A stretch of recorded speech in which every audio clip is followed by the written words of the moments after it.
Dan pemirsa, untuk melihat bagaimana update informasi pelaksanaan ibadah haji, sudah ada jurnalis Berita Satu dari kota Madinah, Agni Raharjo. Assalamualaikum Agni Raharjo. Ya Agni, ini bagaimana pergerakan jemaah haji di lokasi Anda melaporkan saat ini? Silakan. Waalaikumsalam warahmatullahi wabarakatuh. Selamat pagi waktu Madinah, Rolando dan pemirsa Berita Satu.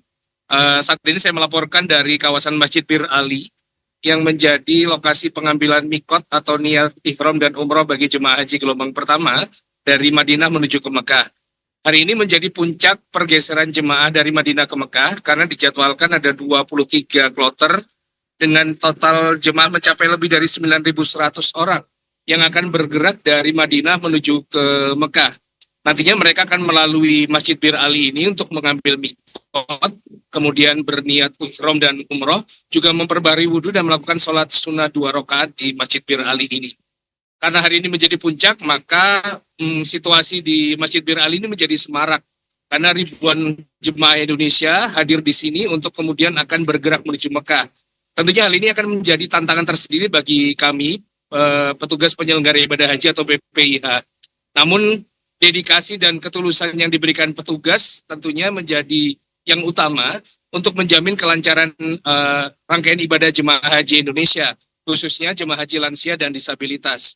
Karena saking banyaknya jemaah, mereka menjadi bingung di mana bus mereka terparkir, kemudian di mana rombongan mereka berada, maka kami harus menyisir, mencari satu persatu rombongan sehingga nantinya jemaah bisa berangkat ke Mekah dengan lengkap. Dan ternyata kinerja dari PPIH Dakar Madinah khususnya di Bir Ali ini mendapatkan apresiasi dan pujian tak hanya dari jemaah haji Indonesia yang merasa sangat terbantu, tetapi juga dari jemaah haji negara lain dan bahkan petugas haji dari negara lain. Bahkan otoritas Arab Saudi juga menjadikan layanan dari PPIH di sektor Bir Ali ini menjadi percontohan layanan ibadah haji. Karena dinilai dengan keberadaan petugas petugas penyelenggara ibadah haji yang cukup banyak, sekitar 40 orang di kawasan Masjid Bir Ali ini, sangat memudahkan jemaah apabila mereka kebingungan mencari arah ataupun mencari rombongan mereka berada. Dan saat sebagian sudah mulai bergerak menuju ke Mekah, sebagian jemaah lain yang masih berada di Madinah menghabiskan waktu untuk belajar, memperdalam ilmu agama, serta manasik di sebuah perpustakaan yang bisa saya katakan sebagai hidden gem. Karena perpustakaan ini berada di pintu 24, pintu masuk untuk jemaah perempuan yang tidak banyak diketahui oleh jemaah. Di perpustakaan ini tersedia berbagai jenis buku berkualitas yang tidak hanya ditulis dalam bahasa Arab, tapi juga ada dalam buku yang berbahasa Indonesia.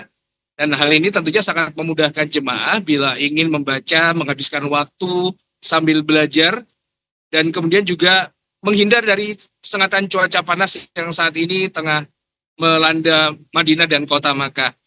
Di perpustakaan ini mereka bisa memperdalam ilmu agama sambil juga memperdalam manasik untuk mengetahui apa saja rangkaian kegiatan ibadah yang akan mereka jalani di puncak rangkaian ibadah haji nantinya. Dan keberadaan perpustakaan ini, maksud saya, mendapat apresiasi dari jemaah haji, terutama dari Indonesia, dan berikut pernyataannya. Kalau saya berangkat dari hotel, melakukan sholat sunnah tahiyatul masjid, terus baca Quran. Kalau masih lama waktunya saya ke perpustakaan yang ada di Masjid Nabawi. Ternyata Masjid Nabawi ini ada perpustakaan di dalamnya loh. Nah, perpustakaan ini tidak bahasa Arab aja yang ada, tapi untuk memudahkan semua jemaah seluruh dunia. Ada bahasa Indonesia, bahasa Inggris gitu, saya lihat ada bahasa Turki gitu. Nah, ada juga yang sekarang secara digital e-book.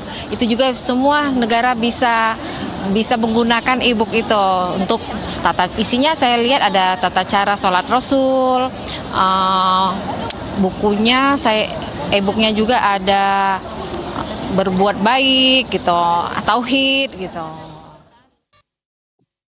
Dan kami update untuk hari ini cuaca di Madinah relatif terik di siang hari, di mana cuaca temperatur bisa mencapai 42 hingga 43 derajat Celcius. Karenanya tak jemu-jemu kami mengingatkan kepada jemaah untuk mengantisipasi sengatan panas ini dengan apabila beraktivitas di luar ruangan menggunakan payung ataupun penutup kepala, kemudian juga kacamata untuk menghindari paparan langsung dari sengatan sinar matahari. Dan yang terpenting memperbanyak konsumsi air.